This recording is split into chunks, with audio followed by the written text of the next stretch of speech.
Thank you for your kind attention. Asante sana Kenya kwa salamu hizo ambazo kwa hakika umeendelea kuwashukuru nchi wanachama, lakini pamoja na wadau wetu wa maendeleo ambao toka mwanzoni umesema wamekuwa wako bega kwa bega na nchi hizo wanachama katika shughuli hii ya uendelezaji na uhifadhi wa mali yetu. Mheshimiwa mgeni rasmi, sasa ninayo heshima ya kumwalika Mheshimiwa Meja Jenerali Charles Karamba, balozi wa Rwanda nchini Tanzania, na mwakilishi wa Mheshimiwa Daktari Jean Mjawamaria Mbunge, waziri wa mazingira, Jamhuri ya Rwanda. Majina haya ni magumu kidogo. Mjawamaria, karibu sana, tafadhali.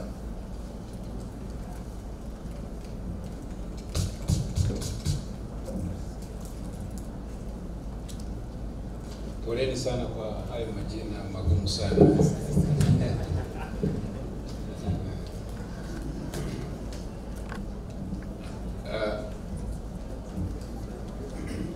Dr. Suleiman Jafo, our chief guest, Mawaziri mlio hapa, esteemed NILCOM members, excellencies, high commissioners, TAG members, representatives of development partners, executive director of the Nile Basin Initiative Secretariat, executive director of ENTRO, the NILSAP regional coordinator, ladies and gentlemen, all protocols observed. On behalf of the government of Rwanda, particularly Dr. Jean-D'Arc Mjawamaria, the Minister of Environment of the Republic of Rwanda, and NILCOM member, I am honored to join you for this annual meeting of the Nile Council of Ministers and Nile Equatorial Lake Council of Ministers that aims at providing strategic guidance to the various programs and initiatives under the Nile Basin Initiative and the Nile Equatorial Lake Subsidiary Action Program, NELSA, with the overall objective to advance cooperation among the Nile riparian countries in various aspects. I wish to express my appreciation to the governments of the South Sudan and Democratic Republic of Congo, the outgoing NILCOM and NELCOM chairpersons respectively, for their excellent leadership during the last year. On this note, allow me to convey on behalf of the Minister of Environment of the Republic of Rwanda our deepest condolences to the Republic of South Sudan for the untimely demise of Honorable Manawa Peter, who was the Minister of Water Resources and Irrigation of the Republic of South Sudan and the NILCOM chairperson. May his soul continue to rest in eternal peace. I also wish to extend my appreciation to the NILCOM members for the efforts being made in promoting cooperation and investments among the Nile Basin riparian countries for the benefit of our communities. All riparian states are bound by one objective, which is to achieve sustainable socio-economic development through the equitable utilization of and benefit from the common Nile Basin water resources.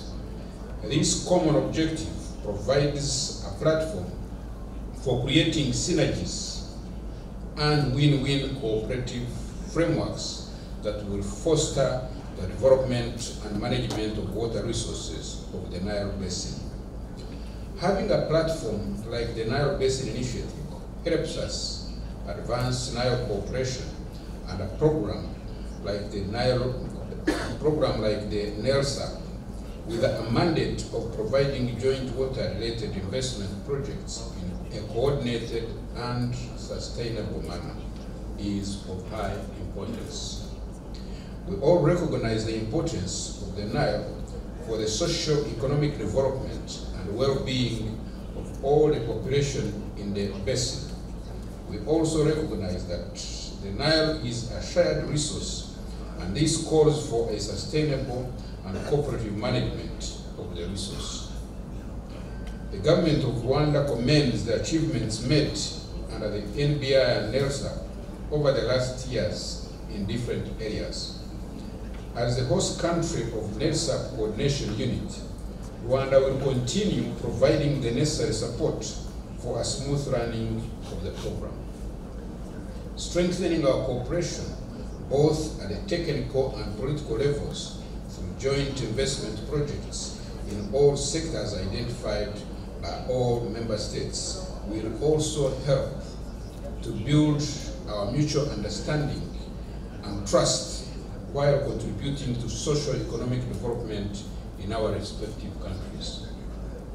I strongly believe that this approach of strengthening our cooperation, which is based on trust and shared vision of a common future, is the best guarantee for a peaceful and sustainable development in the Nile Basin region.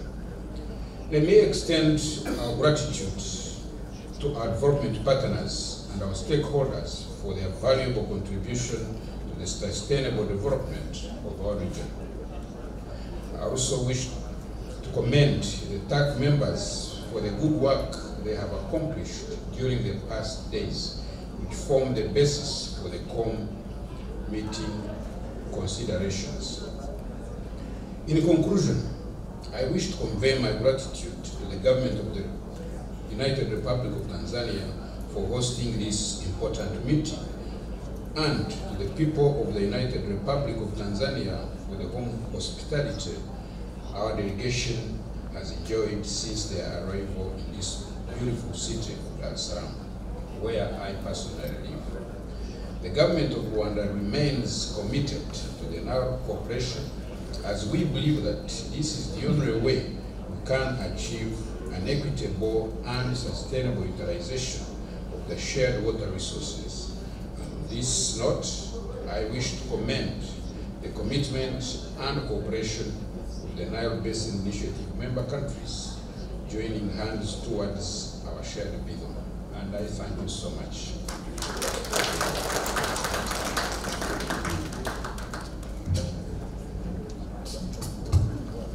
Ya, asante sana Mheshimiwa Meja Jenerali Charles Karamba kwa salamu hizo, na hasa kuishukuru serikali ya Tanzania, lakini pia kuthibitishia umma huu na wanachama wenzako kwamba Rwanda itaendelea kushirikiana katika kuendeleza mambo mbalimbali ya maendeleo katika ukanda huu. Naomba tumpe makofi mengi.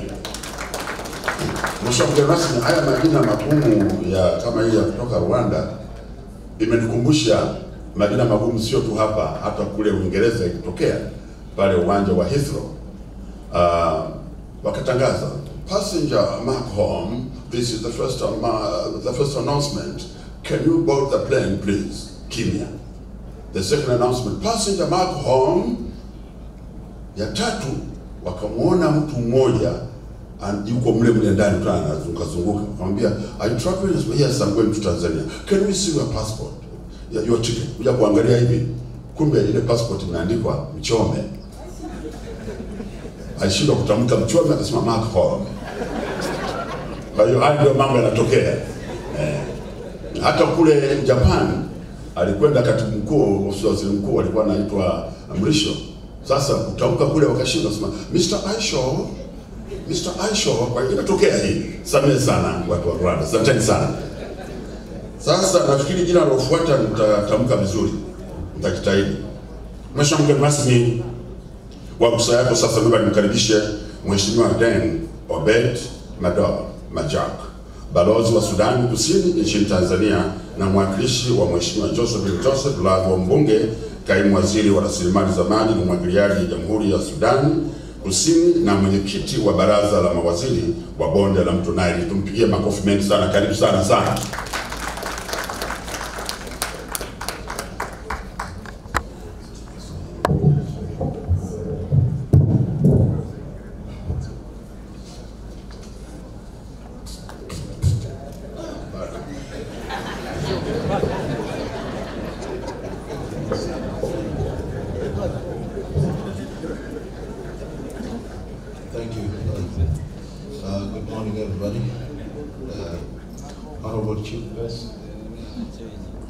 Excellencies, Ministers of Nile Basin countries,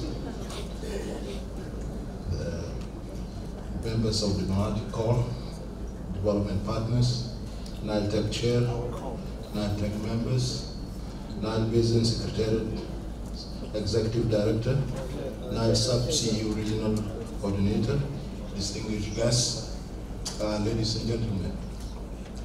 I'm sure all of you know that I would not have been speaking to you this morning if the NILECOM chair had not passed away on the Sunday of June 19th, 2022, to honor his legacy. And before I go on to address this gathering, let us observe a minute of silence in honor of his untimely departure from his duties.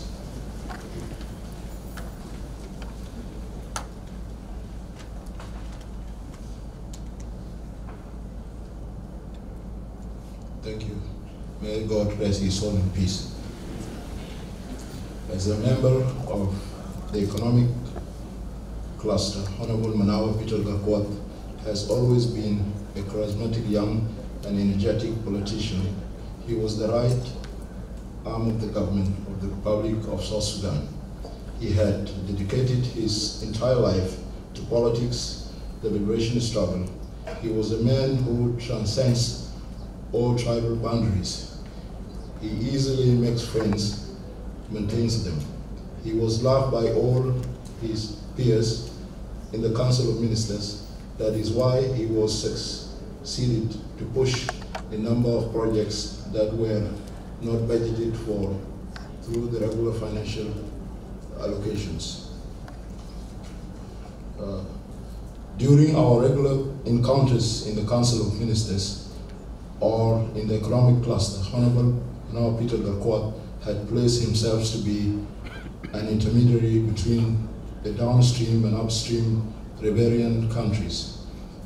He had engaged positively with the Ministers of Water Resources and Irrigation and encouraged Egypt to fully re-engage as a full member of NBI.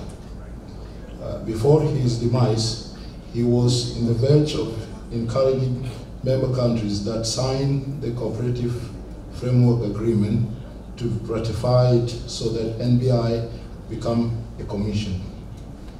As his brief visit to NBI headquarters as the chair of NILECOM, upon the invitation of the executive director, he was at the verge of touring most NILECOM countries, especially those who have not ratified the CFA, with the sole aim of encouraging them to.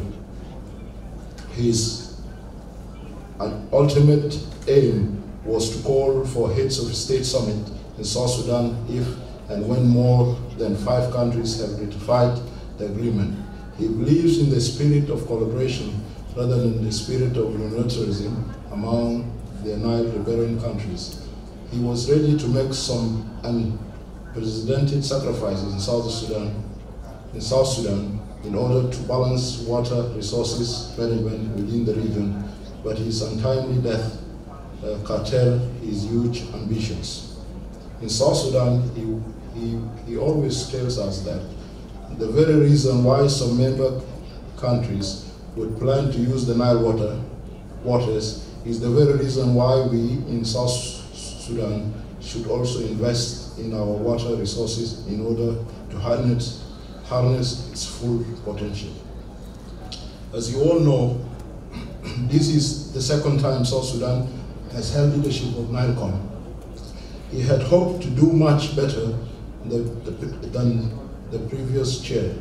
In 2020, he started by requesting the Council of Ministers to approve payment of nearly $4.4 million towards our regional contributions in the water sector. This includes our membership at the African Council of Ministers on Water. Although that memo was approved, the claim could not be realized in time. When South Sudan was at the verge of becoming the chair of NILECOM, Honorable Manawa Peter Gakwat worked with the NBI Executive Director to meet with the highest leadership in South Sudan.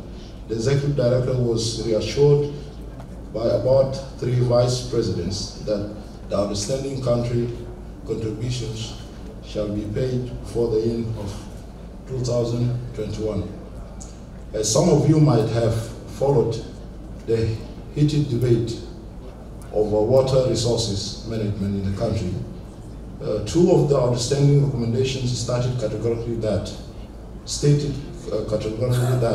South Sudan must meet its country contribution to water sector regional organizations.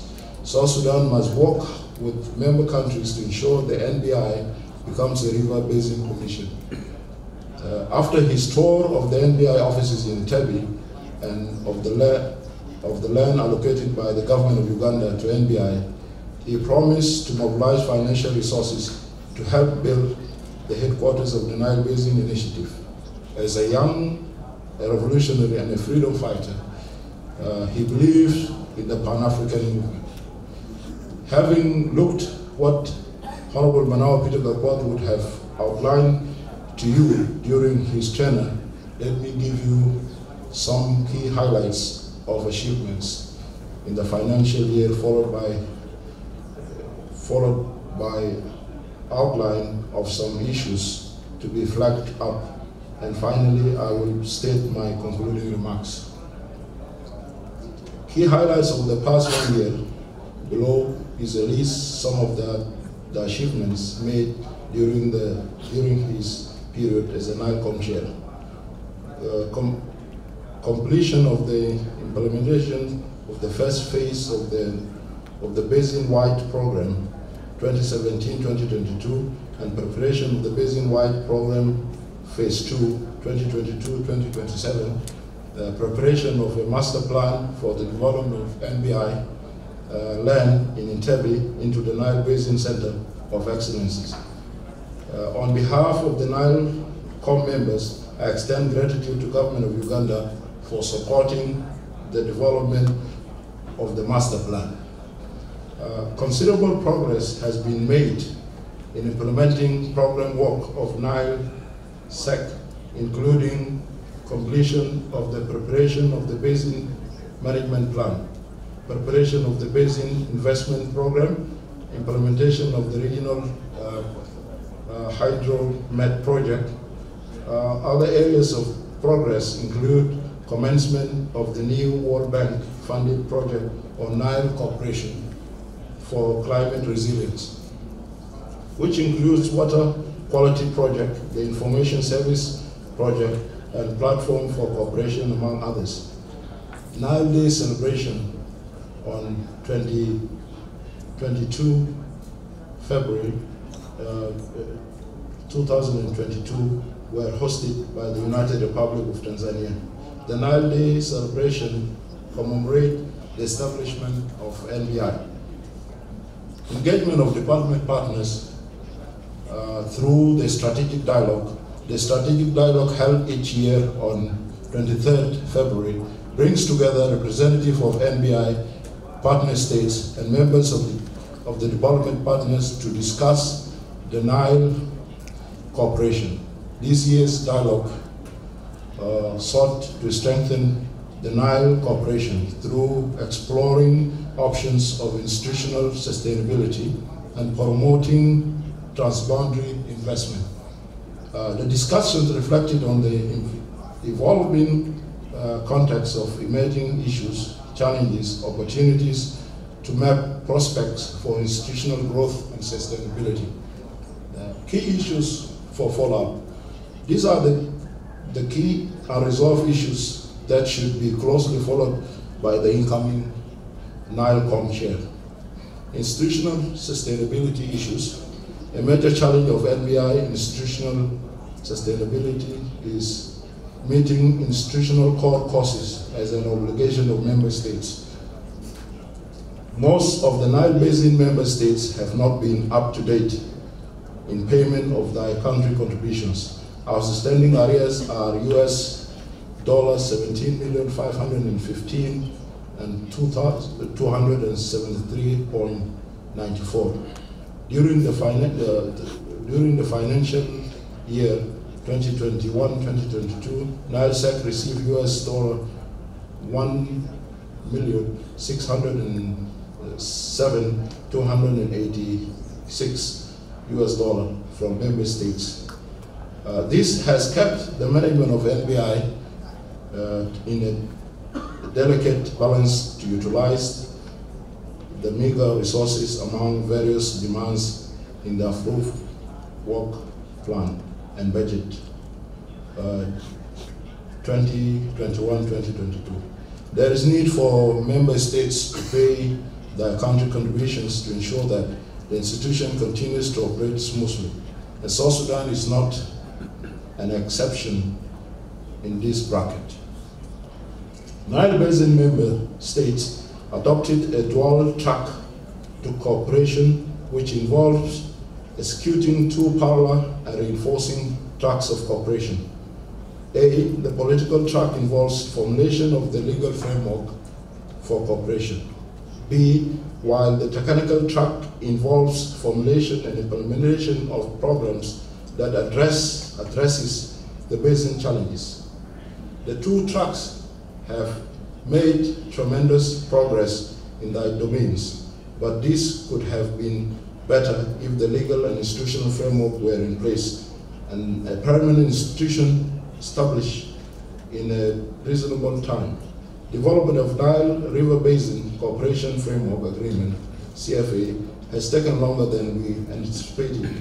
The transitory or temporary nature of NBI limits its legal and representational capacities to execute programs for multilateral funding agencies, among others.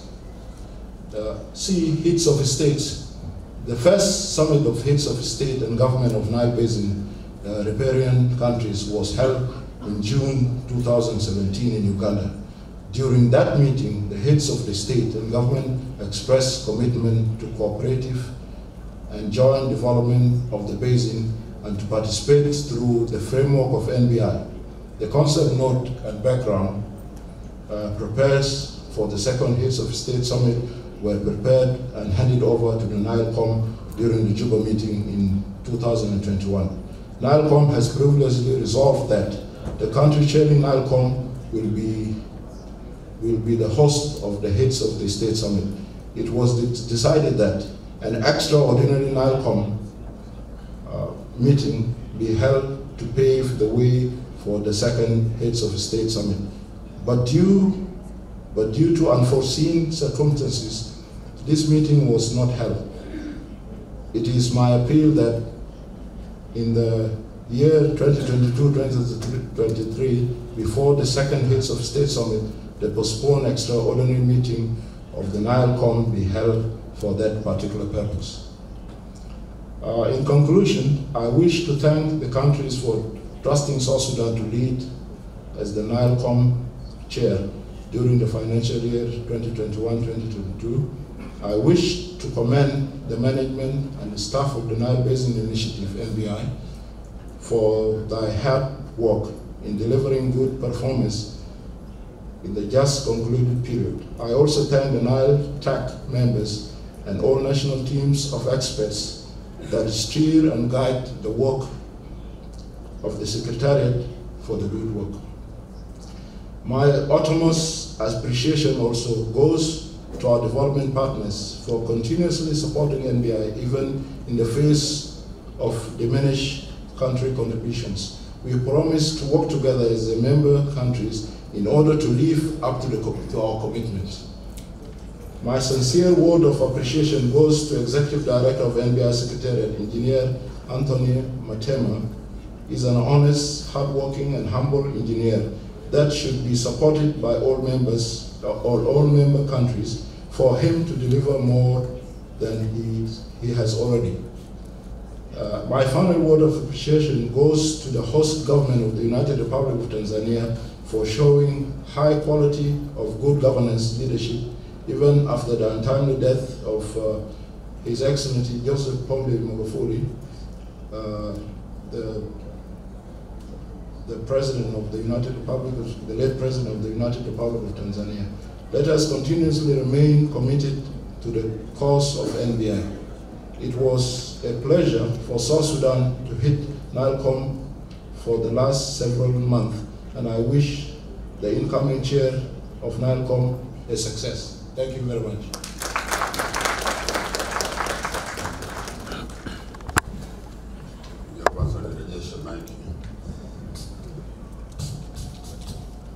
Mheshimiwa mgeni rasmi, kwa kweli ni heshima kubwa kwa Mheshimiwa Deng Obed Madol Majok, balozi wa Sudani Kusini nchini Tanzania, kwa jinsi alivyoanza kueleza kwamba kama mwenyekiti angelikuwepo yeye asingelisimama hapa na akatuomba tusimame tumwombe. Kwa hiyo ni haki kabisa kwetu sote kuwapa pole wenzetu wa Sudani Kusini kwa msiba ule mkubwa. Pole sana kwa msiba mkubwa uliowapata. Lakini pia nakushukuru kwamba umeweza kuainisha majukumu kadhaa ambayo mwenyekiti mpya umemtakia kila laheri katika kazi atakayochukua, lakini nishukuru Uganda kwa master plan ile au mpango kabambe, lakini pia umeendelea kumshukuru mtendaji wetu engineer Matemu kwa kazi nzuri anayofanya na wengine wote. Kwa hiyo tunakushukuru sana, tumpie makofi mengi sana sana. Na mheshimiwa mgeni rasmi, nilikuwa nikisimama hapa na jigamba nafikiri mimi ni mrefu, lakini leo nimegonga ukuta. Leo nimegonga ukuta kwa balozi. Na wanasema ufupi ni amri ya Mungu, urefu ni amri ya Mungu, lakini ukikutana na mtu mnene kuliko wote duniani ni juhudi zake jikoni tu. Kwa hiyo tuendelee kuheshimu nafasi za wenzetu. Sasa mheshimiwa mgeni rasmi, nchi ya 8 sasa kuzungumza itakuwa ni Mheshimiwa Mhandisi Dalabait Abdurrahman Masur, mbunge, waziri wa umwagiliaji na rasilimali za maji Jamhuri ya Kiarabu ya Sudan, na mwenyekiti wa baraza la mawaziri wa maji wa Bonde la Mto Nile ukanda wa Mashariki. Karibu sana mheshimiwa uweze kuzungumza. Karibu. Dalabait Abdurrahman. The Sudan. Sorry, if I missed, I'm sorry. The Sudan. The Latins have a saying, mia culpa, mia maxima culpa. Nimekosa mimi. Nisamehe sana.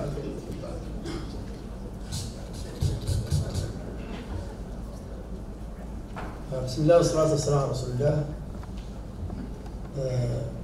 The guest of honor, Honorable NILECOM Chair, Honorable members of Nile Council of Ministers, Nile TAG Chair and members, MBI Executive Director and MBI staff, all stakeholders of Nile and designated distinguished guests. Assalamu alaikum and my warm greetings. First of all, I would like to express my gratitude to the Republic of Tanzania for hosting this governance meeting in this beautiful and peaceful country. I thank thanks for the Nile Basin Initiative for its continuous and uninterrupted efforts to bring all the basin countries together to achieve the globally shared vision objective to achieve sustainable and socio-economic development through the equitable and utilization of and benefit from the common Nile Basin water resources.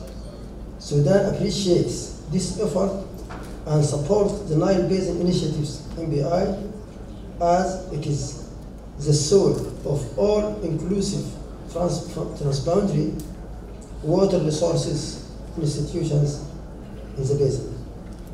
Your Excellencies, ladies and gentlemen, rapid population growth and rapid urbanization combined with the rapid economic growth will eventually translate into the demand of more food and more energy and water. The pressure on the Nile Basin countries to provide food, water, and energy to their growing populations will be complicated by really the reality of the impacts of the climate change that will negatively affect the basin. Climate change impacts are likely to be pronounced in the Nile Basin and will make the task of the Nile Basin countries even more challenging. Here lies the role of MBI, when more than around 300 million people soon will be doubled are dependent on the common resource. The Nile. We have to learn how to manage and benefit from this common resource reasonably, cooperatively, and without causing harm to other regions. All this fits quite well with the Sudan strategic direction and policy. Dear sisters and brothers, in the Nile we have common shared resources and having common resource demand as well. This means we should have a basin-wide planning and management perspective in addition to national, in order to synchronize and optimize our effort, considering that our Nile water is increasing, getting scarcer per capita wise. It is a good opportunity for the basin countries to reflect on the achievements, the cooperation among them, and to discuss and handling this cooperation to go further to its maximum for the benefit of and prosperity of the population of the basin. It is fundamental to everyone here to appreciate and value the need of faithful cooperation as we share the opportunities provided by the Nile River Basin. There is no other way. What happens upstream affects downstream countries and vice versa. We are on the same boat. It was mentioning that cooperation among the Nile Basin countries has made positive steps so far. However, more efforts need to be exerted. There is a real need to intensify the effort at the highest level if we are to transform our region into zone and common prosperity, peace, political stability, and economic integration. The real cooperation is a must. Honorable ministers, ladies and gentlemen, making cooperation in the Nile Basin lasting is a task that only we, the country rebels, basin countries can and must undertake, and no one else can do this for us. It is our duty to enhance and strengthen the institutions of MBI as a mechanism to promote our collective action to guarantee the sustainability of our common Nile and not only for us but all for the future of the generation. Thanks a lot. Shukurani nyingi kabisa, naomba tumpe makofi mengi kutoka Jamhuri ya Kiarabu ya Sudan au the Sudan. Salamu hizo zimefika na zimepokelewa. Mheshimiwa mgeni rasmi, kwa mjibu wa ratiba yetu ilitakiwa sasa kwa mjibu wa ile mtiririko wa alfabeti angelikuja waziri wetu wa maji hapa Tanzania, lakini kwa kuwa na jukumu maalum la kulifanya hapo mbele, nayo heshima kwa ruhusa yako nimkaribishe sasa Mheshimiwa Sam Cheptoris, mbunge, waziri wa maji na mazingira, Jamhuri ya Uganda, kutoka kule kwa mzee wetu Museveni. Makofi mengi sana, karibu sana.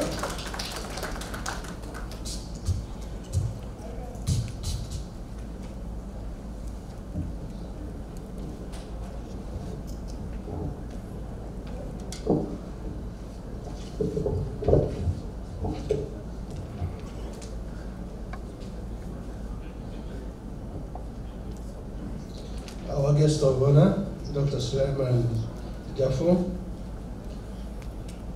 NILCOM Chairperson,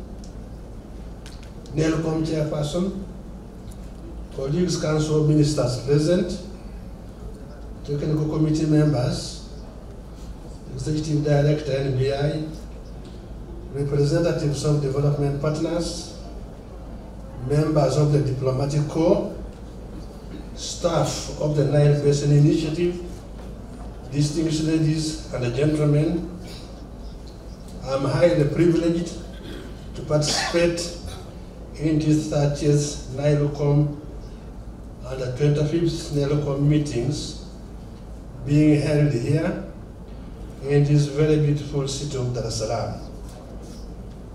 I wish to thank in a special way our host, the government of the United Republic of Tanzania, for the warm hospitality accorded to me and my delegation since our arrival here.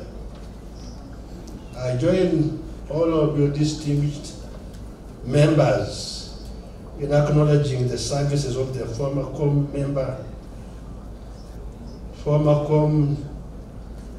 chair for South Sudan, the late Honorable Manawa Peter, who passed on while chair to this great organization. May his soul rest in eternal peace.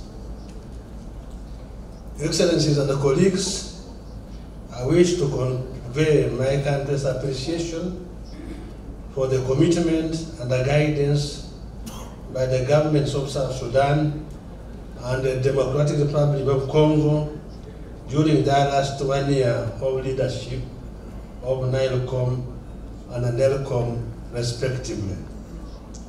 The strategic guidance provided in this period is a demonstration of our commitment and the value attached to NBI goals and aspirations. Ladies and gentlemen, Uganda welcomes the leadership of United Republic of Tanzania for the coming 1 year. This leadership comes at an opportune time for not only hosting the second Heads of State Summit on Nile Cooperation, but also taking the cooperation institution from temporary arrangement of NBI to a more permanent level. I have no doubt that this will come to pass this time, considering the role played by the United Republic of Tanzania in the history of Nile cooperation. Ladies and gentlemen, 98% of the land surface in Uganda lies in the Nile Basin, Nile River Basin, with the country being both upstream and downstream. As a result, a lot of importance has been attached to sustainable development and the management of this shared water resource.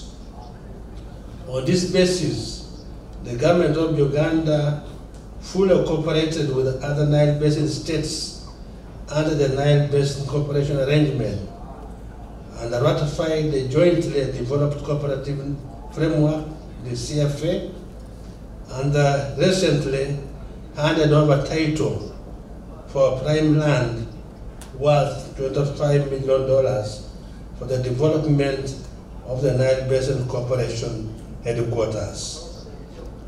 Ladies and gentlemen, while my government has further supported NBI in the preparation of the NBI Center of Excellence Master Plan to guide organized development of the land, there is need to start mobilization of resources for actual development on the land. Part of this is expected from our country's contributions. I therefore raise this issue with you to consider so that we jointly guide NBI Secretariat on expediting the process for the development of the land that sits in a very prime area in Entebbe. Excellencies, ladies and gentlemen, the signs of climate change are all around us, and its impacts are overwhelming. Media reports have current messages of floods, displacements, food insecurity, and other calamities associated with changes in climate in the past 3 years. This has also been reflected in the 2021 World Meteorological Organization State of the Global Climate Report. The situation in Uganda within the Nile Basin has led to the displacement of millions of people to death. Ladies and gentlemen, NBI and its subsidiary programs has over the years identified joint infrastructure investments to contribute to poverty alleviation and also address climate change and its effects. I wish therefore to appreciate efforts being made by NBI through projects like Angololo, Mimur, Live 3, and other initiatives that are aimed at addressing such catastrophes. I wish to reiterate Uganda's commitment of this continued support to the NBI NELSAP in the development of this and other similar projects. Strengthening the Nile cooperation has had challenges over the years. We are, however, delighted on the tremendous progress towards the establishment of the Nile River Basin Commission. I therefore urge our sister countries that haven't ratified CFA to do so, to enable facilitation of the cooperative development of the basin and the related resources.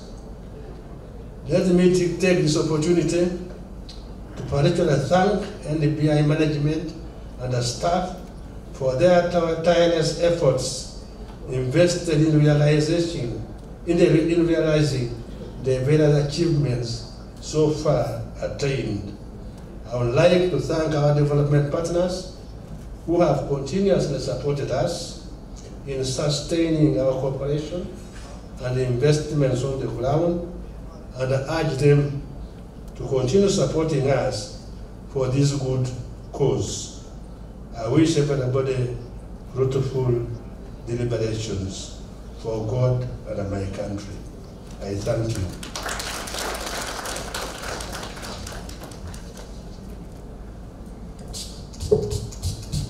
Yeah, naomba tena tumpe makofi mengi kutoka Uganda. Asante sana kwa maelezo hayo mazuri. Mheshimiwa mgeni rasmi, sasa imefika wakati kwa wewe kujiandaa kuzungumza na hadhara hii na taifa letu na nchi zote za ukanda huu wa Bonde la Mto Nile.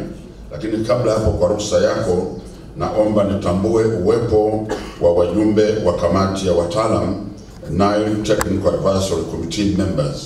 Would you kindly stand wherever you are? The Nile Technical Advisory Committee. Naomba tuwapigie makofi mengi sana.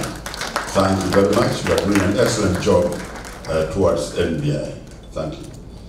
Mheshimiwa mgeni rasmi, shauku ya watu wote ni kukusikiliza wewe.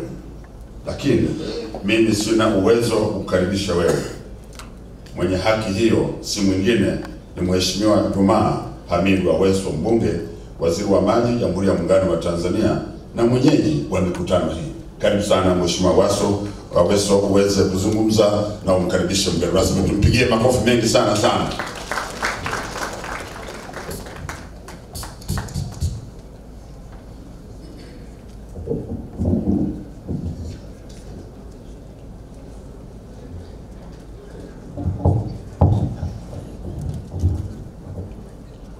Mheshimiwa Daktari Suleiman Said Jafo, mbunge, waziri wa nchi ofisi ya makamu wa rais muungano wa mazingira, na mwakilishi wa mgeni rasmi Mheshimiwa Dr. Philip Isdor Mpango, makamu wa rais wa Jamhuri ya Muungano wa Tanzania, waheshimiwa mawaziri wenzangu wa NBI,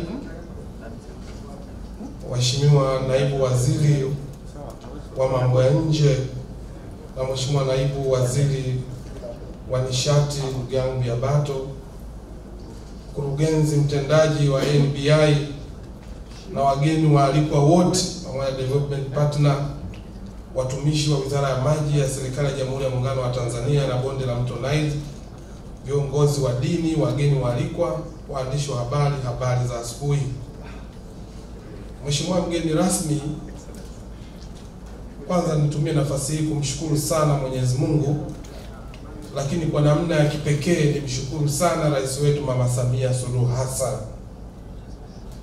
Kama mtakumbuka, tarehe 22 mwezi wa pili wa mwaka huu, Tanzania ilikuwa mwenyeji juu ya maadhimisho ya NBI hapa Dar es Salaam Mlimani City.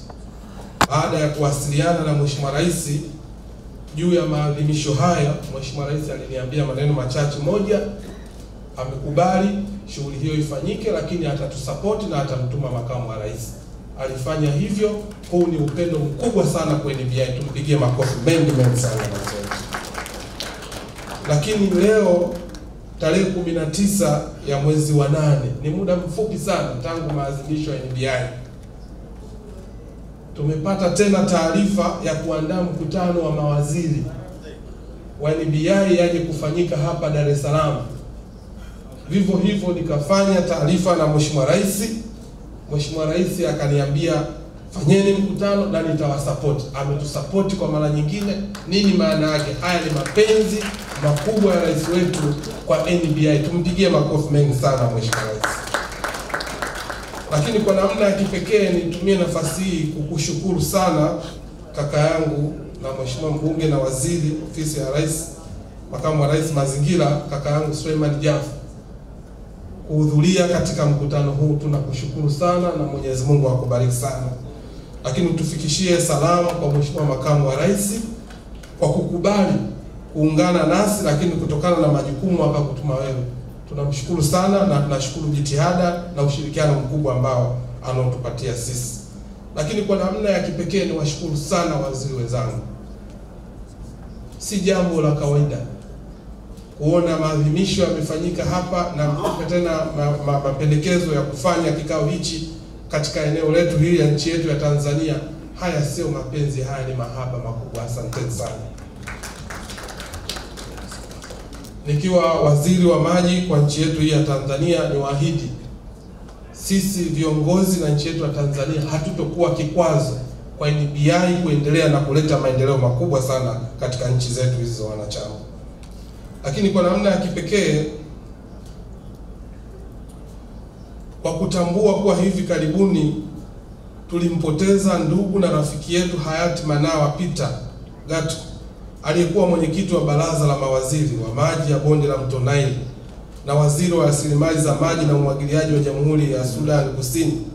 Naomba sote, kila mmoja kwa imani yake, tuendelee kumwombea Mwenyezi Mungu aiweke roho ya marehemu mahala pema peponi. Amin. Mheshimiwa mgeni rasmi, lengo la mikutano ya baraza la mawaziri ni kutoa maelekezo kuhusiana na masuala ya kisera kwa secretariat na nchi wanachama wa Bonde la Mto Nile.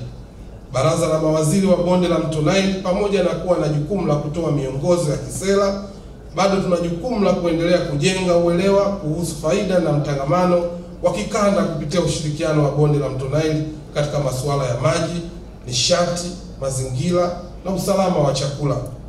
Aidha, tuna jukumu la kuzishauri mamlaka za nchi zetu juu ya kutimiza wajibu na ahadi zetu katika ushirikiano wa taasisi ya Bonde la Mto Nile.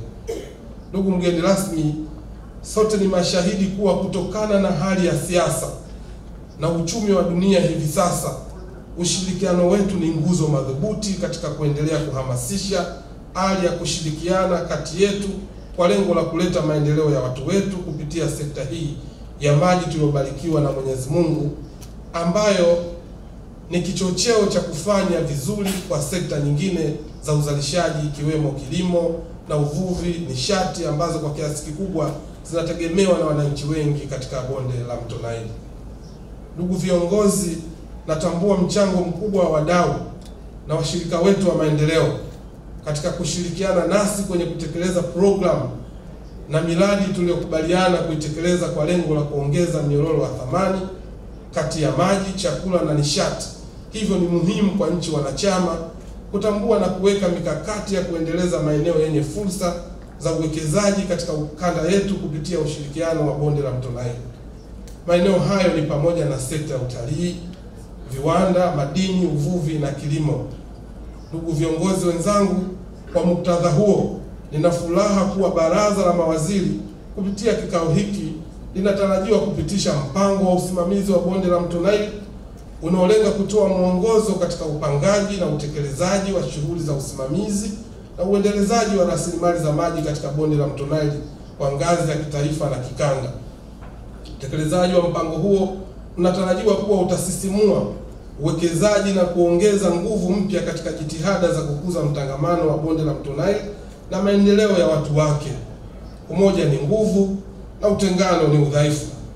Ndugu viongozi wenzangu, kabla sijahitimisha hotuba yangu ya ukaribisho, napenda kuthibitisha utayari wa Jamhuri ya Muungano wa Tanzania kupitia Wizara ya Maji kwa kuendeleza ushirikiano wa maji shirikishi katika bonde la Mto Nile, tukiwa ni wabia wenye imani kwenye ushirikiano huu.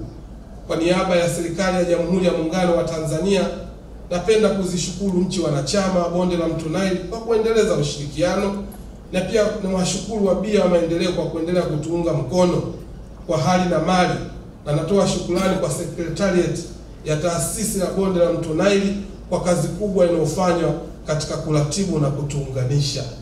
Na hapa niseme, ndugu zangu na waheshimiwa mawaziri wenzangu, sisi Tanzania tulipopata nafasi ya kumteua mkurugenzi wa NBI, kwa kweli nilitumia muda mwingi sana. Kama mnavyokumbuka, tarehe 22 mwezi wa pili ndipo ilipozaliwa NBI, na mimi waziri wa maji nimezaliwa tarehe 22 mwezi wa 3. Kwa hiyo ni mtoto wa NBI. Kwa hiyo nikasema hapa lazima tumpate mtu ambaye ataweza kutusaidia NBI iende mbele. Dhati ya moyo wangu niseme kabisa, mzee wangu Sylvester Matemu, unafanya kazi kubwa na nzuri, hongera sana na Mungu akubariki sana. Lakini wewe pamoja na timu nzima ya Secretariat ya NBI, kwa kweli mnatutendea haki. Mkutano mzuri, Waswahili wanasema usione vyaelea ujue vimeundwa. Tuwapigie makofi mengi mengi mengi sana. Kwa mantiki hiyo kwamba bonde la Mto Nile limekuwa kigezo kikubwa sana ya kutuunganisha sisi nchi wanachama. Kwa mantiki hiyo, lugha yetu ya Kiswahili ina nafasi muhimu sana katika mawanda ya mawasiliano. Ndio maana Umoja wa Nchi za Afrika umeridhia lugha hii itumike kama lugha ya kazi. Hivyo ninatoa rai kwa mheshimiwa mawaziri wenzangu kuunga mkono matumizi ya Kiswahili kama lugha ya kazi katika ushirikiano wetu, na kwa namna na mapenzi ambayo kila mara mmeleta NBI hapa nchini Tanzania, na imani waheshimiwa waziri wenzangu mtaridhia katika jambo hili.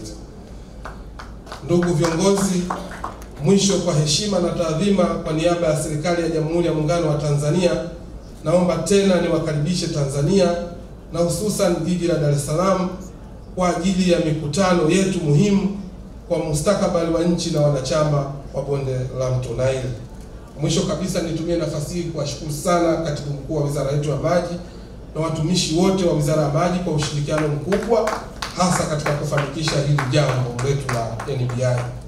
Lakini mwisho, si kwa umuhimu, naomba sasa nimkaribishe Mheshimiwa Daktari Suleiman Said Jafu, mbunge, waziri wa nchi, ofisi ya makamu wa rais, muungano na mazingira, kwa mwakilishi wa mgeni rasmi Mheshimiwa Dr. Philip Isidori Mpango, makamu wa rais wa Jamhuri ya Muungano wa Tanzania, aweze kuzungumza na hadhara hii. Asante sana kwa kunisikiliza. Asante sana Mheshimiwa Waziri, naomba tumpe makofi mengi sana. Nikuombe Mheshimiwa mgeni rasmi uende kwenye podium ile kule kwa ajili ya kutoa hotuba. Tumpe makofi mengi. Na naomba tusimame tufanye mazoezi kidogo. Can we stand and give the guest of honor a warm welcome before he starts talking to us or giving his speech? Tumpe makofi mengi tafadhali. Asanteni sana sana. Naomba tukae tafadhali.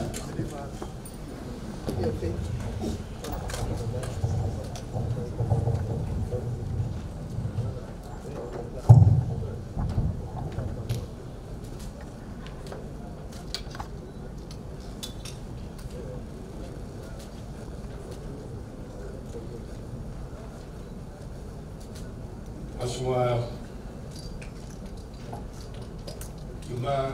Amidu Wesu, waziri wetu wa maji wa Jamhuri ya Muungano wa Tanzania, lakini ndio mwenyeji wa mkutano huu wa Bonde La Mto Nile. Naomba nitambue uwepo wa mawaziri wote wanachama kutoka nchi mbalimbali, takriban nchi 10 kwa ujumla wake wa Bonde La Mto Nile.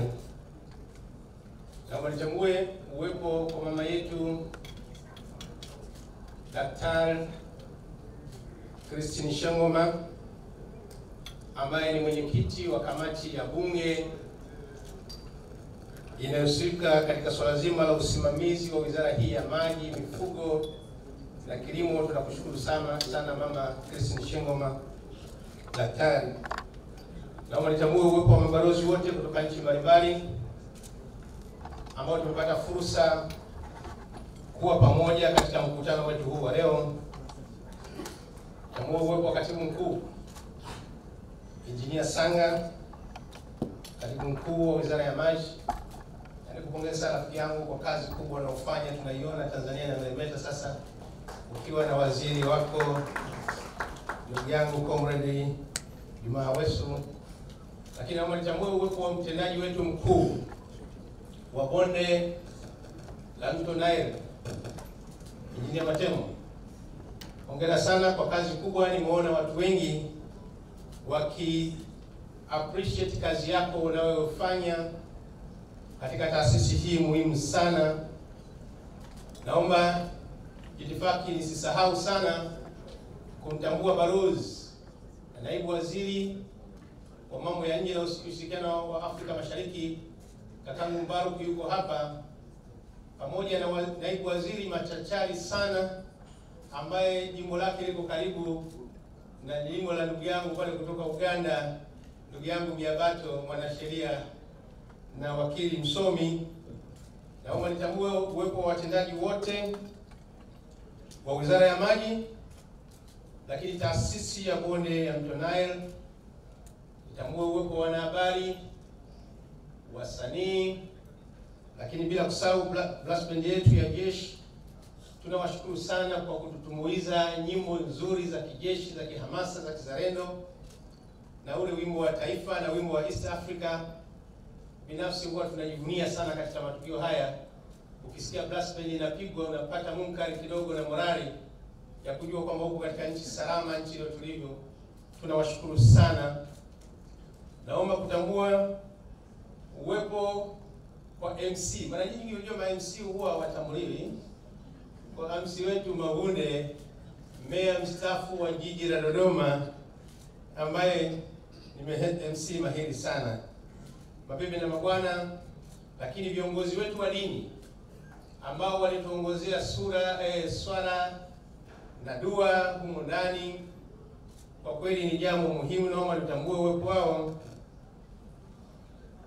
na itifaki kila mtu aliyekuwa humu ndani. Mabibi na mabwana, asalamu alaykum. Awali yote, kwanza naomba kuchukua fursa hii kumshukuru sana Mwenyezi Mungu Mola ambaye ametuwezesha tumeweza kukutana siku ya leo tarehe 19 ya mwezi Agosti, ambaye ni siku chache toka viongozi wanachama tulipokutana tena katika mkoa huu wa Dar es Salaam na jiji la Dar es Salaam katika maadhimisho ya 16 ya jumuiya yetu. Tulifanya hapa na tukio hili lilifanya sana, na nimshukuru sana Comrade Awesu kwa kuandaa ile tukio lilifanya sana. Ni washukuru nchi wanachama walioshiriki katika kongamano lile. Lakini tunafahamu kwamba tumepoteza mwenzetu aliyekuwa mwenyekiti wetu kutoka Jumuiya ya Sudani Kusini, ametutoka. Naomba tumuendelee kumwombea mwenzetu, roho yake Mwenyezi Mungu aiweze kuiweka katika mahali panapostahili kwa mapenzi yake yote. Kwa kweli ametumikia jumuiya yetu hii. Na tumesikia balozi wa Sudani Kusini alipokuwa akitoa wasifu wake na kazi kubwa aliyoifanya. Hakika tuna kila sababu ya kumwendelea kumwombea Mwenyezi Mungu ailaze roho ya marehemu mahala pema peponi. Amin. Ndugu zangu, kwanza wale yote ningelipenda kuwashukuru wote ambao tumepata fursa ya kuitikia wito huu wa mkutano huu wetu wa leo. Na binafsi naomba nilete salamu za Rais wa Jamhuri ya Muungano wa Tanzania, mama yetu Mama Samia Suluhu Hassan, ya ninyi watu kutoka katika viongozi mbalimbali wa nchi wanachama. Mara baada ya kuitisha mkutano huu, mliweza wote kushiriki kwa kiwango kikubwa. Na mimi naamini kwa forum niliyoisikia hapa leo hii, inawezekana huu ni miongoni mwa mikutano ambayo imepata uwakilishi sahihi sana ya wajumbe. Hongereni sana sana sana.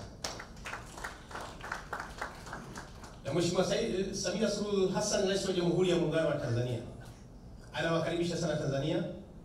Anawakaribisha katika jiji hili la Dar es Salaam, jiji lenye amani, ya kwamba mfanye mkutano huu kwa amani na usalama.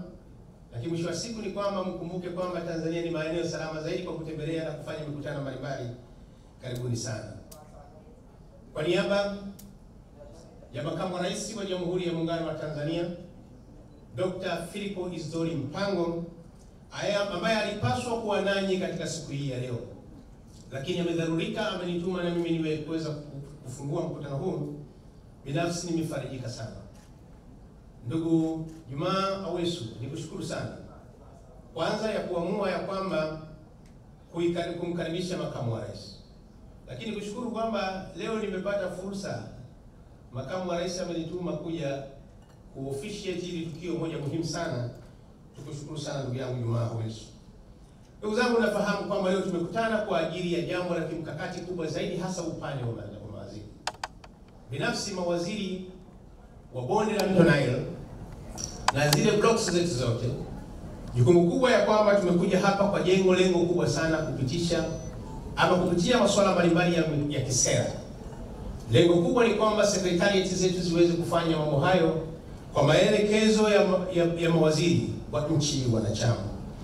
Binafsi naamini katika mkutano huu, kama programu ilivyopangwa, ya kwamba jambo kubwa kwanza kupitia mpango wa bajeti, utekelezaji wa bajeti kwa mwaka fedha 22-23, lakini halikadhalika kupitisha mpango wa maendeleo wa miaka mitano 2022 mpaka 2027 na mpango kazi wa 2022-2023. Jukumu hili ni jukumu kubwa sana ambao mawaziri wanachama, na mimi nimefarijika sana forum iliyokuwepo hapa. Imani yangu kubwa kikao hichi kitakuwa ni kikao chenye kufanya sana, ambao mwisho wa siku ni kwamba malengo ya Bonde la Mto Nile yataweza kufikiwa vizuri, kwa vile tunaona kwamba katika mambo haya yote yanatuhusu kwa kiwango kikubwa sana katika utekelezaji wa afua zote zinazohusu Bonde la Mto Nile. Ndugu zangu, niwashukuru sana. Kama mnavyofahamu, Bonde la Mto Nile ni miongoni kwa Mto Nile katika mto mrefu kuliko yote duniani, ni Mto Nile. Lakini tujiulize, sisi ni kina nani ambao Mwenyezi Mungu ametupa fursa ya kupitiwa na rasilimali hii adimu duniani? Mto Nile unapoanzia katika nchi zetu hizi na unapopita maeneo mbalimbali ambao tunaona kwamba fursa yake inasaidia katika livelihood ya watu, maisha ya watu na utekelezaji wa uchumi na masuala yote ya kimaendeleo, lakini kubwa katika upatikanaji wa maji. Na shehe wetu hapa alituzungumzia kuhusu swala zima la kwamba kila kitu kinatokana na maji. Kwa hiyo ajenda ya maji ni ajenda muhimu sana, na sisi kama nchi wanachama ambao tumepitiwa na mto huu. Tunapokutana katika kipindi hiki, jambo la kwanza inabidi kwanza tumshukuru Mwenyezi Mungu ya kwamba kupata fursa hii ya kupitiwa na rasilimali hii muhimu ambayo inatumika katika masuala mbalimbali ya kujenga uchumi na kimaendeleo. Tunapozungumza ajenda ya maji yenyewe, lazima bila kuwepo kwa mto Nile tusingeweza kujivunia katika nchi mbalimbali kwa kuwepo rasilimali hii. Lakini ajenda ya usafiri, tunafahamu kwamba mto huu maeneo mbalimbali huwa ukitumika katika masuala kama ni njia ya usafiri kwa watu wanaosafiri kutoka eneo moja mpaka eneo lingine. Lakini ajenda ya kilimo, tunaona nchi wanachama wanaponufaika na fursa ya kuwepo mto Nile. Na sio hivyo peke yake, hata swala zima la upatikanaji wa nishati, swala zima la mifugo, swala zima la uvuvi, yote tunapozungumza kwa upana wake, swala la bonde la Mto Nile lina fursa kubwa sana katika ujenzi wa uchumi wa nchi wanachama. Ndugu washiriki wa mkutano huu, mawaziri na watendaji mbalimbali, leo hii kwetu sisi Tanzania tunaona fursa sana, na hasa kukutana katika ajenda hii kubwa ya kimkakati na kisera katika kubadilishana mawazo, na hasa katika yale maeneo matatu niliyosema awali. Ya kwanza, kupitia utekelezaji wa bajeti ya mwaka fedha 22/23, kupitia na kupitisha mpango wa maendeleo, mpango mkakati wa mwaka 22/23 mpaka 27, lakini mpango kazi wa mwaka fedha 22/23. Kwetu tunasema kwamba hii ni fursa kubwa sana ambayo itasaidia sana katika kuhakikisha kwamba nchi zetu zinapata fursa ya maendeleo endelevu kupitia bonde la Mto Nile. Tumeelezwa ya kwamba sisi nchi zetu tuna kila sababu ya ushirikiano, na Mto Nile unatufundisha ya kwamba japokuwa nchi zetu zimetofautiana katika eneo moja mpaka eneo lingine, lakini maji yenyewe hayana mipaka. Maji yanayotoka ziwa Victoria ndio yanayopita Kenya na Uganda, yanayopita Sudan, yanayopita Ethiopia, yanayopita Misri. Maana yake ni kwamba maji hayana mipaka. Lakini nchi zetu tuna tofauti ya kimitazamo na kimikakati. Kwa hiyo mikutano hii inatupa fursa ya kuweza kujenga ushirikiano mzuri sana katika mataifa yetu, na mwisho wa siku kuinda rasilimali hii maji tuliyokuwa nayo. Na tunafahamu kwamba tumeelezwa mabonde haya ya maji shirikishi yapatayo duniani zaidi ya 276, ambayo kati hayo watu wanufaika zaidi ya bilioni 3 katika dunia. Tuna kila sababu ya kuhakikisha kwamba fursa hii ya rasilimali maji na mabonde haya lazima yaweze kulindwa kwa nguvu zote.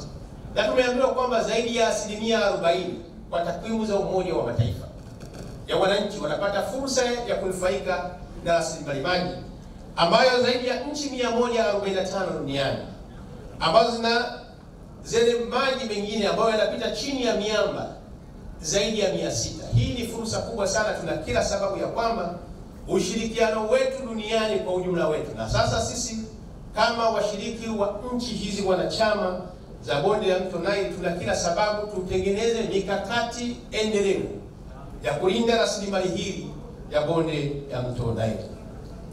Ndugu washiriki,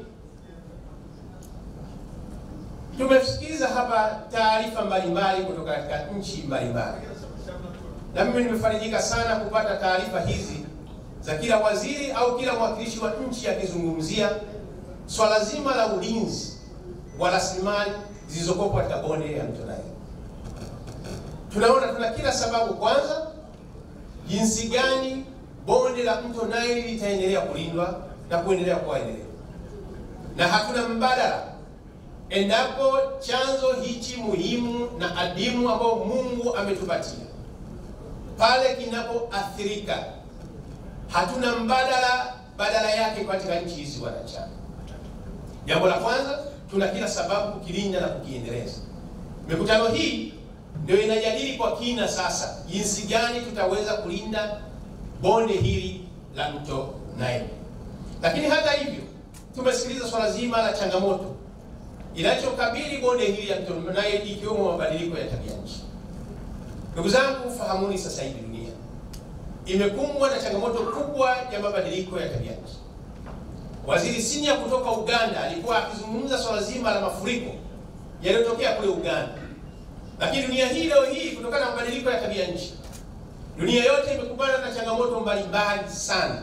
Na kwanza, kuongezeka kina cha maji katika baadhi ya maeneo mengine ukame uliokithiri ambao inasababisha mifugo na vyakula visiweze kustawi vizuri. Sehemu zingine tunajikuta kwamba kina cha maji kimeongezeka na kusababisha mafuriko makubwa. Swala la ukame, swala la njaa, lote ni athari za mabadiliko ya tabia nchi. Kwa hiyo tunapokutana kujadili katika eneo hili muhimu la bonde la Mto Nile, hatuna sehemu ya kukopea kwamba ajenda ya kuangalia jinsi gani tutapambana na mabadiliko ya tabia nchi ni jambo muhimu katika mustakabali wa mataifa yetu. Ndio maana kwa mfano nchi ya Tanzania imejielekeza kwa kiwango kikubwa sana katika kulinda hili bonde la Mto Nile na mambo mengine ya mabadiliko ya tabia nchi, kwa sababu mabadiliko ya tabia nchi inapoathiri nchi moja, maana yake ni dunia nzima inaathirika. Ni kwamba Tanzania chini ya uongozi wa Mama Samia Suluhu Hassan aliamua kwa makusudi makubwa kuhakikisha utekelezaji wa miradi mbalimbali ambayo, jambo la kwanza, litaendelea kulinda hali halisi ya nchi yetu na kupambana na mabadiliko ya tabia nchi. Na hili ni mshukuru sana comrade Jumaa Uwesu katika wizara yake kwa kufanya miradi mingi sana ambayo inahusiana na mambo ya adaptation. Hongera sana ndugu yangu Jumaa Uwesu kwa kufanya hii kazi kubwa katika kipindi chote. Ndugu zangu, nchi wanachama, tuna kila sababu ya kutaka katika upande wetu kuhakikisha kwamba swala la mabadiliko ya tabia nchi na kulinda vyanzo vya maji liwe ni jambo endelevu katika mikakati yetu ya kila siku. Na endapo tutafanya hivi, hakika hatutojuta hata mara moja katika kuhakikisha kwamba nchi zetu na hasa ushirikiano wetu huwa karibu zaidi na kutumia fursa hii nzuri tuliyokuwa nayo ya bonde la Mto Nile inaendelea kuwa endelevu katika maisha. Tukumbuke kwamba katika mipango endelevu ya dunia imeelezea wazi jinsi gani matumizi, jinsi gani kwamba jamii inapaswa kupata maji. Lakini sio hivyo, swala zima la utekelezaji wa upatikanaji wa nishati za umeme, mabadiliko ya tabia nchi, usalama wa chakula, vyote hivi kwa umoja wake tunapojadili pamoja katika swala zima la kuhakikisha sustainable ya Nile Basin inakuwa endelevu, ni jambo la msingi sana kwa upande wa mawaziri, kwa sababu sisi ndio wasimamizi na watekelezaji wa sera. Lengo kubwa ni secretariat mwisho wa siku ihakikishe kwamba inasimamia mambo haya kwa kuyatekeleza. Nakumbuka katika mkutano wa mwezi Februari ambao katika azimio la 16, maazimio ya 16 yaliyofanyika hapa Dar es Salaam, ni rasmi alielekeza ya kwamba tuna miaka 20 sasa hivi toka bonde la Mto Nile ilipoanzishwa, na alitoa maelekezo ya kwamba sasa kuanzishwe commission maalum.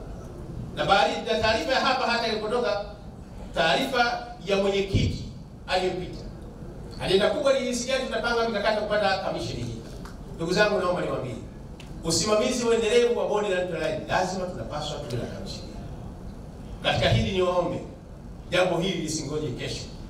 Inawezekana itakuwa ni vyema zaidi katika mkutano huu wa mawaziri mkatoka na mkakati kwamba sasa commission ya bonde la Mto Nile inaanzishwa rasmi. Jambo hili tutatendea haki katika swala zima la kuenzi ama kusimamia bonde la Mto Nile. Na hii itaipa secretariat swala zima kwanza la utekelezaji wa maelekezo, lakini usimamizi thabiti wa bonde la Mto Nile kwa muda wote.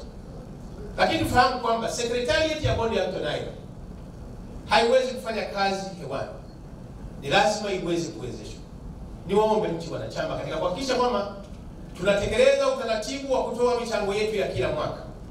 Lengo kubwa ni kwamba secretariat iweze kutimiza wajibu wake. Ninafahamu hilo linafanyika vizuri, lakini jukumu langu ni kukumbusha kwamba tuna kila sababu ya kuhakikisha nchi wanachama tuiwezeshe secretariat yetu iweze kufanya kazi iliyokusudiwa chini ya utekelezaji wa mikakati ya bonde la Mto Nile. Kwa upande huu naomba niwashukuru sana wadau wetu wa maendeleo kwa kazi kubwa wanaendelea kuifanya kushirikiana na jumuiya yetu ya bonde la Mto Nile. Hakika wadau wetu wa maendeleo wanafanya kazi kubwa sana, tuwapigie makofi mengi sana. Miradi yote inayotekelezwa ambayo kutoka support kutoka kwa development partners, tuna kila sababu kusema kwamba kazi yao tunaithamini sana. Na kwa mfano hapa tuliona jinsi gani miradi mbalimbali ya bonde la Mto Nile.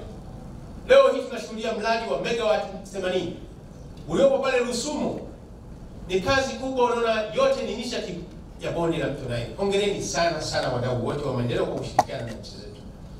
Katika haya ni waombe wadau wa maendeleo tuendelee kushirikiana na taasisi yetu ya bonde la Mto Nile, na mwisho wa siku tukipata ile commission ya bonde la Mto Nile, imani yangu kubwa ni kwamba tutaendelea kuiwezesha bonde la Mto Nile kuweza kuwa limesimama vizuri, na mwisho wa siku eneo hili liwe eneo la mfano duniani katika kutunzwa na kulinda.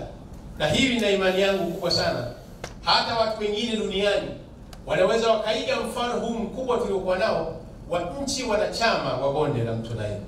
Katika hili nimshukuru sana katibu mkuu wa Wizara ya Maji katika upande wa watendaji na timu yake chini ya Waziri Comrade Juma Wesu kwa kazi kubwa wanaendelea kuratibu ya kuhakikisha kazi zote zinaenda vizuri.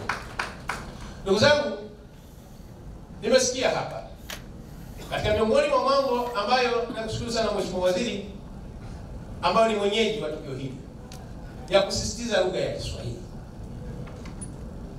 Na hili mimi naomba nichomekee hapa. SADC block, upande wa SADC yote, sasa lugha ya Kiswahili imekuwa ni lugha rasmi ya kimawasiliano, lakini ni lugha ya kazi. Jumuiya ya Afrika Mashariki, lugha ya Kiswahili imekuwa lugha ya mawasiliano na lugha ya kazi. Umoja wa Afrika ni lugha ya mawasiliano na lugha ya kazi.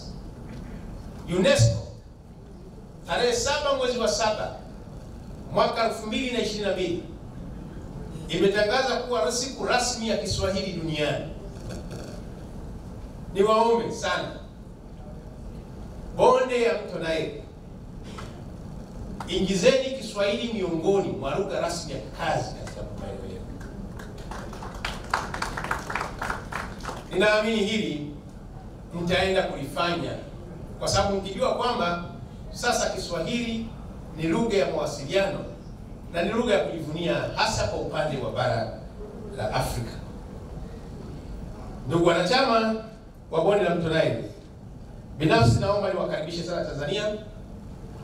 Kwanza uwepo wenu hapa tunashukuru sana, na Rais wa Jamhuri ya Muungano wa Tanzania anawakaribisha wageni wote mliokuja kutoka nchi mbalimbali kuja Tanzania, na anawaomba mtumie fursa hii ya kuja Tanzania kutembelea maeneo mbalimbali ya Tanzania. Mtembelee Zanzibar, sehemu ambayo utakutana na mapishi ya kipwani ya aina yake, utakutana na viungo spices za aina yake. Tembeleeni Zanzibar. Lakini kuwepo wenu hapa Tanzania, chukueni fursa hii, mwende mkatembelee vyanzo mbalimbali vingine vya utalii. Mfike Serengeti, mfike Ngorongoro, mfike Kilimanjaro, mfike Ruaha, mfike Sadani, mfike Nyerere National Park na mfike maeneo mbalimbali. Ni fursa kubwa, na hasa kwa upande wa mawaziri wenzangu. Ninafahamu mawaziri wenzangu kazi zetu zinakuwa na stress nyingi sana. Hii leo siku hizi 2-3 ni siku za ambazo za kupunguza stress inapokuwa Tanzania. Na bahati nzuri Tanzania ni wakarimu sana. Tunawakaribisha katika kisiwa hichi cha ukarimu katika nchi yetu ya Tanzania. Ndugu zangu washiriki wa mkutano huu, mawaziri wenzangu, kwa niaba ya Makamu wa Rais wa Jamhuri ya Muungano wa Tanzania Dr.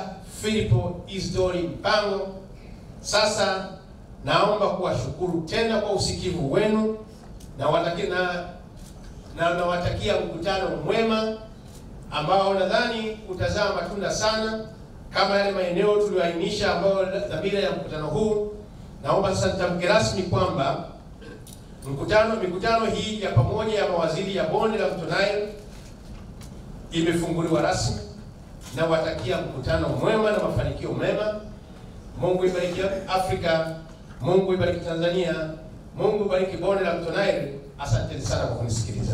Ya, asante sana, makofi mengi. Naomba tusimame wote tena. Can we all stand again and give the guest of honor a warm welcome? Just applaud. Makofi mengi tena kwa mgeni rasmi, asante kwa hotuba nzuri, asante kwa ujumbe, asante kwa makaribisho. Naomba tukae. Mheshimiwa mgeni rasmi, tumebakiza mambo mawili tumalize shughuli yetu ndani. Tunaomba kwa ruhusa yako turuhusu sasa tufanye kazi, tukuombe ufanye ile kazi ya kuzindua website, lakini kabla hapo nimkaribishe Executive Director Engineer Matem aweze kutoa maelezo mafupi, alafu baadaye tutazindua, na baada ya uzinduzi utatoa zawadi kwa watu wachache, na ndipo tutapata burudani kidogo, alafu tupige picha kwa tumemaliza shughuli hii ya leo mchana. Karibu sana Engineer Matem. Naomba uendelee kule, tuendelee kule tafadhali.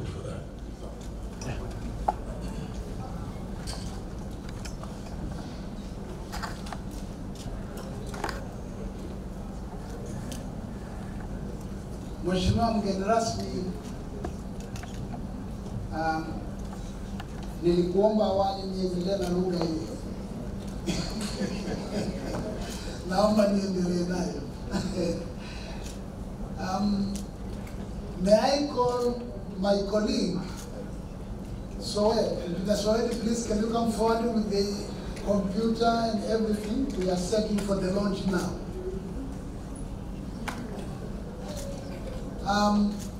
Chief guest, allow me to make some few remarks in regard to the launch of our integrated knowledge portal. The Nile Basin Initiative, with support from the World Bank and the German government, developed a web platform that provides single, uniform, and consistent access to NBI communication and knowledge resources. The platform integrates the NBI website and data portals, also known as the Integrated Knowledge Portal. The NBI website is aimed at enhancing user experience for the countries in finding NBI data and information easily, avoiding problems of fragmented databases, and enhancing streamlined workflow for data quality control, processing and posting, easy searching, as well as providing data services from external data sources. So hapa Mheshimiwa mgeni rasmi, nchi za Bonde la Mto Nile, masuala ya takwimu na taarifa sahihi imekuwa ni matatizo makubwa. Tumetengeneza mfumo huu ili usaidie kupata data au taarifa sahihi zinazohusu masuala ya maji kwenye bonde letu. Kwa hiyo kila nchi itakuwa na uniformity. Tukisema ni 20, ina maana wote ni 20. Tunazo sababu za kusema 20. Your Excellency, the IKP, Integrated Knowledge Portal, provides a single common interface for serious set of stakeholders of the Nile Basin Initiative and acts as a dissemination platform of the wealth of knowledge generated over the past 2 decades. Nile Basin, Mheshimiwa,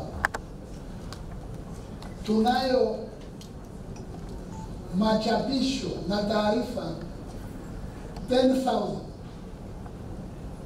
How are we going to disseminate this and the countries get the benefit of these 10,000 knowledge materials?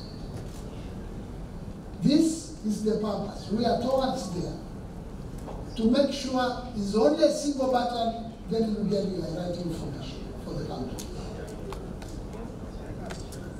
Chief guest, what are the benefits of the Integrated Knowledge Portal? One is the promotion of the One NBI agenda, One NBI philosophy. Second is to strengthen coordination between Nile Secretariat, Mto Nile. These are the branches, is the NileSec and the 2 subsidiary action programs. with the use of a common web interface, supplied and simplified and easy access to resources by all stakeholders in the country. This is what I have just explained. But another is the provision of consistent data and information to stakeholders. We will have online platform that integrates the following components. We have like 60 components, but because of the time, and this is more technical, it's more technical, I don't like to put much time here on this to explain with these technical jargons and so on. But enough to say that this is a tool that will help countries to simply access the right information on water resources management, and even also the package of projects and incomplete, but also the pipeline projects. Your Excellency, distinguished participants, I have the pleasure now, before I invite you to come, let me set the launch equipment so that it's just a button you press and then everything goes. Dr. Soel? Na Dr. Soel, tafadhali sogea mbele. Mheshimiwa mgeni rasmi Matemu, nafikiri mgeni rasmi aje sasa ifanye kazi yake. Yes. Yeah. Basi naomba Basin muwe standby. Basin mgeni rasmi atabonyeza kitufe na ujumbe huo utakapotoka na mbio, basi itakuwa menasi, tutashangilia sana kupata. Your guest of honor, this will count 6, 5, 1, and it will take you to the button where you will press the launch. So we are waiting to come. These are the donors. Yeah. And 3, 2, 1. Now it comes. Now it comes. Now you can click one.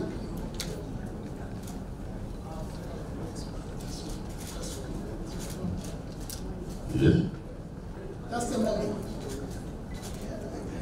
The brain is processing a lot of information. Yeah. Yes, it is now. It is not. Makofi mengi kabisa kabisa. Yeah.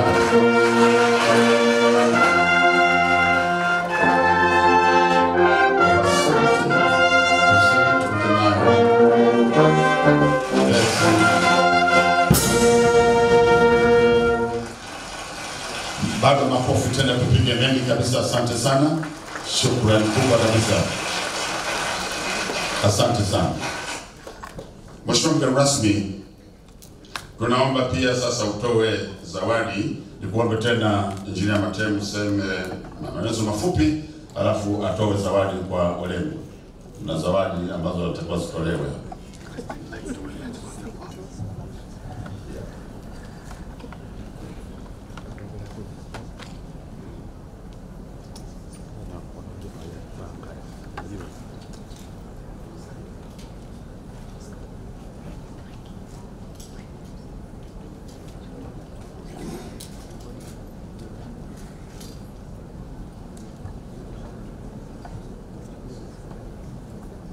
Mheshimiwa mgeni rasmi, katika familia yetu hatuatamii madaraka. Tumepangana. Naomba nimwite Regional Coordinator of Nelson aje hapa. Itatolewa zawadi kwa mwenyekiti wa Nelcom anayemaliza muda wake ambaye ni DRC. Ile zawadi, the award for the outgoing NELCOM chair. Please, can you bring those who have that one? Hebu zawadi hiyo iletwe tafadhali. Bring it quickly, please. Jitahidi. Inakuja. We are trying to manage time, so let's prepare ourselves. Naomba mlete hiyo zawadi. And also the second one will be the Nile Secretariat. We are going to handle award to the outgoing NILCOM chair. So we'll start. Yeah, naomba sasa aletewe mgeni rasmi ili yule anayemaliza muda wake kutoka Kongo aje apate. Na ameshasogea. Hebu tujitahidi hapo tafadhali.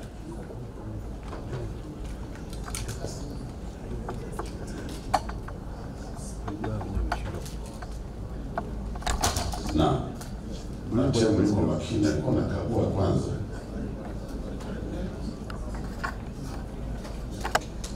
Now I call upon my colleague I invite my colleague, regional coordinator, to hand over to the guest of honor this gift so that we can hand over to the outgoing NELCOM chair. Naomba apewe mgeni rasmi kwanza. Thank you so much, Idi. Our chief guest. We really want to appreciate our outgoing NELCOM chair, Madam Excellency Madam for Basin. Yes, for a tremendous job she has done for NELSA and all the projects, flagship projects we've had, Ruzumo, Leaf, Angolodo. She's the one who has steered that process, and therefore we have a small token of appreciation as NELSA CEO. Thank you so much. I'll give to the chief guest to hand over the gift. Asante. At the same time, please NELSA chair, Mr. Nuno. Come on.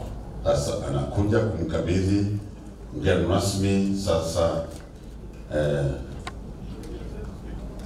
Mwenyekiti, karibu. Unayemaliza muda, karibu. Tafadhali uweze kupata. Naomba tumpigie makofi mengi sana sana. And face the camera as well. Yeah. Asante sana.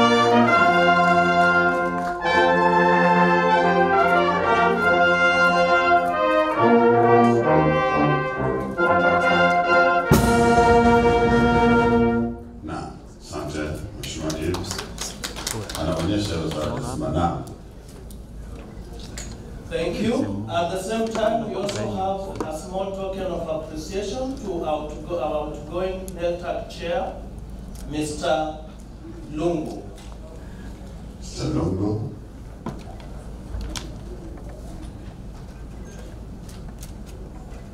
Yeah, makofi mengi kwa Lungu anapopata hiyo safi kabisa.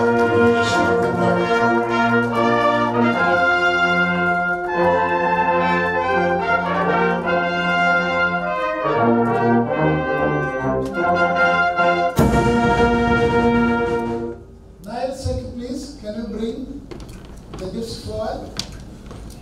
Zawadi inafuata. Wako wapi?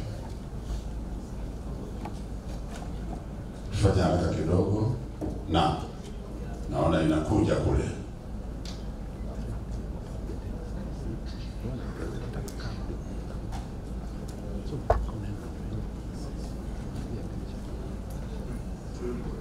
Na term engineer anaikagua tena.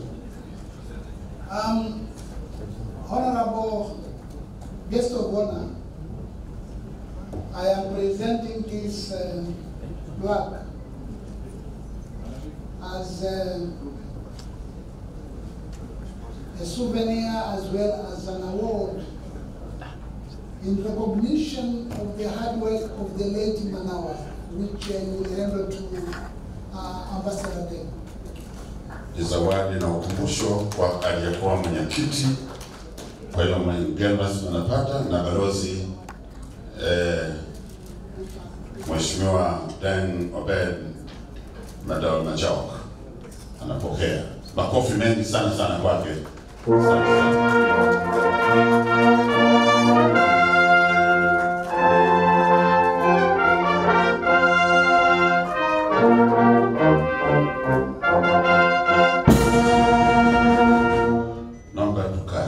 Another one is there's another one. Yes. Is to recognize the outstanding performance of the technical advisor outgoing chair, Mr. Francis Wado. Can you please come forward? Francis Wado, the Sudan. Begin makofi mengi sana, heavy claps. Let's join our hands again.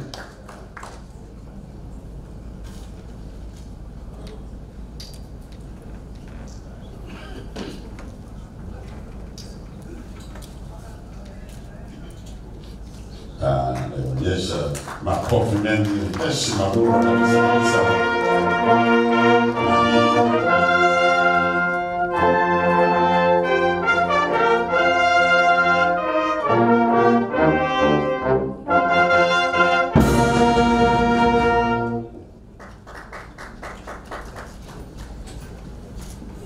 Basi baada ya zawadi hizi mshauri rasmi. Honorable Chief Guest. What does this mean? It means it is an exchange of leadership. We want the public or the participants to witness. And this signifies that the step during the governance, automatically we are going for the change of governance.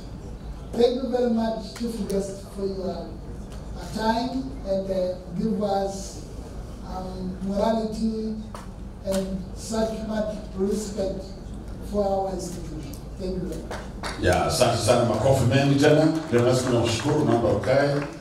Mheshimiwa mgeni rasmi, kwa dakika 3 tunaomba upate burudani, na hasa wageni wetu tuwape burudani kidogo kabla tujapiga picha za ukumbusho. Naomba mniletee au vijana na waje kwangu huku kwenye nafasi ile ya kutosha. Baada ya picha, tafuteni vizuri nembo muachie nafasi au vijana.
Makofi mengi kabisa kabisa.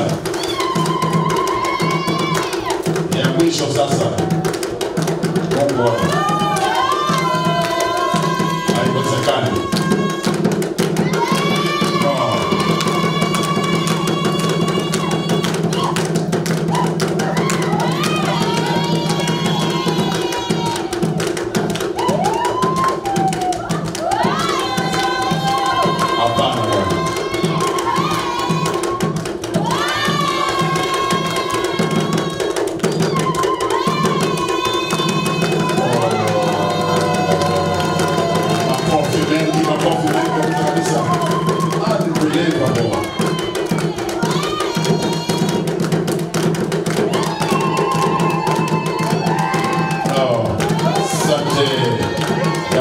Makofi mengi sana sana. Huyo ndio msichana One Stars. Asanteni sana. One Stars. Na nafikiri sasa mtakuwa watano stars. Mheshimiwa mgeni rasmi, sasa naomba tupate picha za ukumbusho kama ifuatavyo. Now we'll have some group photos. Whatever group or call, you will stand behind the guest of honor and the rest of the VIPs here. The Council of Ministers and Chair of the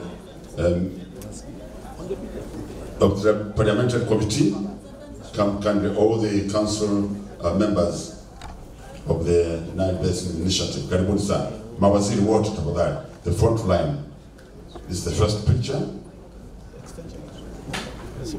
Mwenyekiti wa kamati ya kudumu ya bunge, wajoin wenzako hapa tafadhali. Na manaibu waziri ambao mko hapa, waziri wa nishati, mambo ya nje, naomba tupige picha. Just stand behind the guest of honor, please.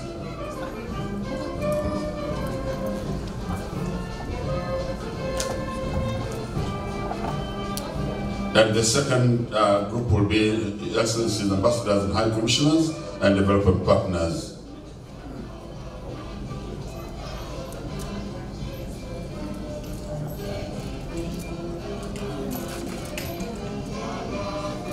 Yeah, face the camera and give a smile, and they say if you smile, you add value to the face. Thank you. Tayari? Asante sana, kindly take leave. Excellencies, Ambassadors, High Commissioners and Development Partners, na taasisi za kikanda na kitaifa, those regional sector and national level.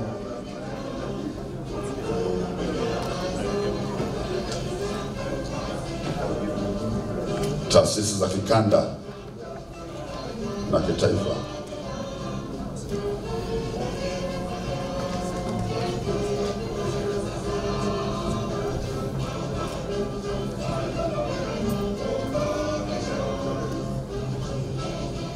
Yeah. Yeah, thank you very much. Yeah. Now the photo is balanced, well balanced. Management ya wizara ya Maji, naomba mje. Wakurugenzi, katibu mkuu,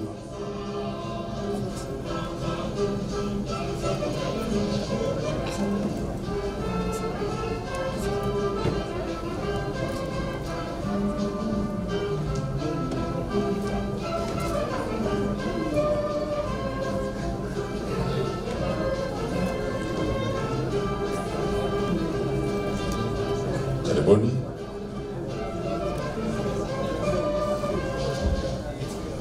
Naomba wengine mwende kule tafadhali, upande wa pili kule kabla sisi. Naomba msogee upande wa pili, wengine kule.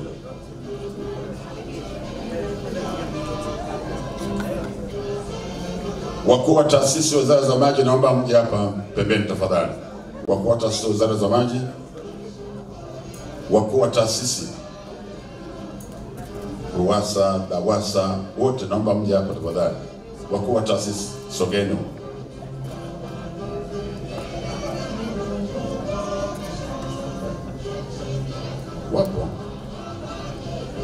Tayari mshamalizika wote. Yes, kumwona unameja. Inafuata sasa ni watumishi wa NBI, 10 representatives of NBI staff. NBI.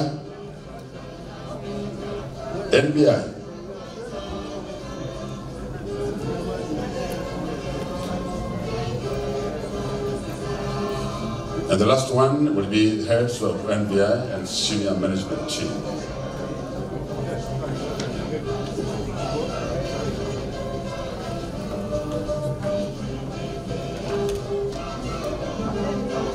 Watumishi wa NBI. Mko wengi.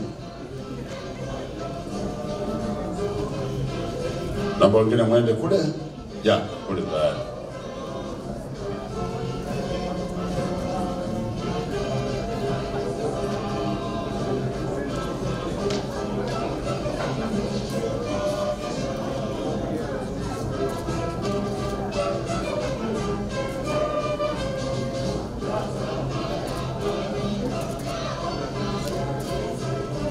Yeah, asante.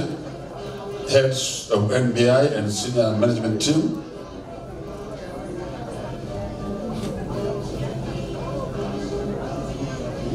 Wapo.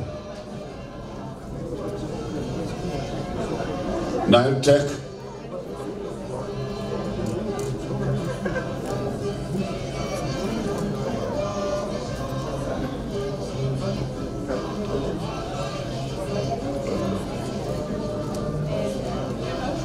Nile Tech, can you come forward please? Thank you very much. Tokeeni upande ule wa pili. Karibuni. Nile Tech. Nile and Entro.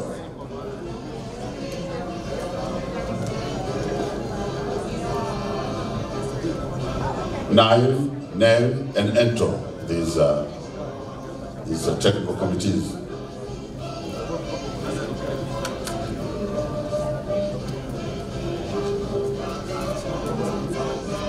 Organizing committee will be the last group photo. And after that, I will announce, I'll give a few announcements, and then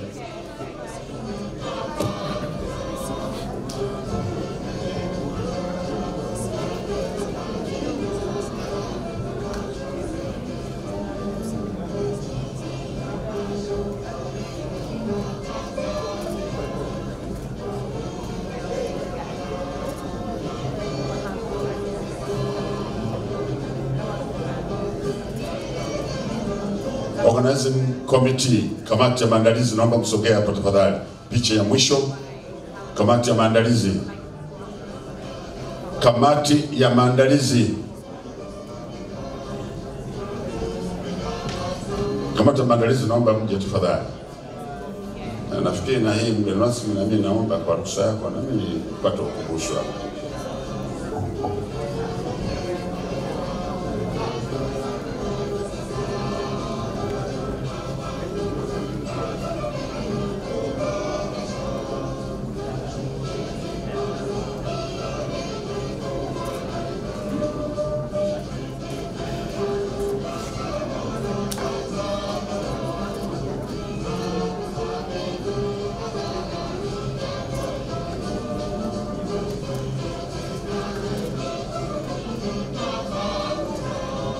Mheshimiwa mgeni rasmi, naomba sasa nitoe matangazo machache. Baada ya matangazo haya, Mheshimiwa mgeni rasmi, tutaomba sasa tukupe nafasi uendelee na majukumu mengine ya kitaifa, lakini mawaziri wataenda kukutana na kupata chai na sisi tutapata mapumziko. Watu wote tutapata chakula saa 8 kamili, lakini jioni saa 12:30 hapa juu ghorofa ya kwanza hotel first floor hapo kutakuwa na chakula cha jioni cha aina yake ambacho hakijapata kuandaliwa tokea NBI imeanzishwa. Kwa hiyo waheshimiwa mawaziri wote mnaalikwa, mabalozi, wadau wa maendeleo, bunge kwa maana ya ile kamati yetu, management ya wizara, watumishi wote wa Bonde la Mto Nile, wageni waalikwa wote, taasisi za wizara mnaalikwa kushiriki bila kukosa.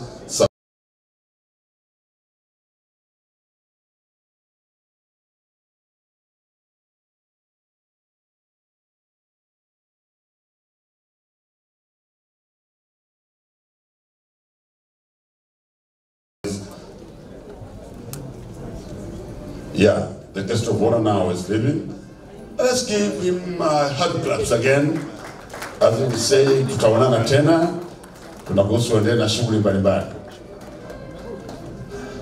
Anawaaga viongozi mbalimbali, waheshimiwa mawaziri ambao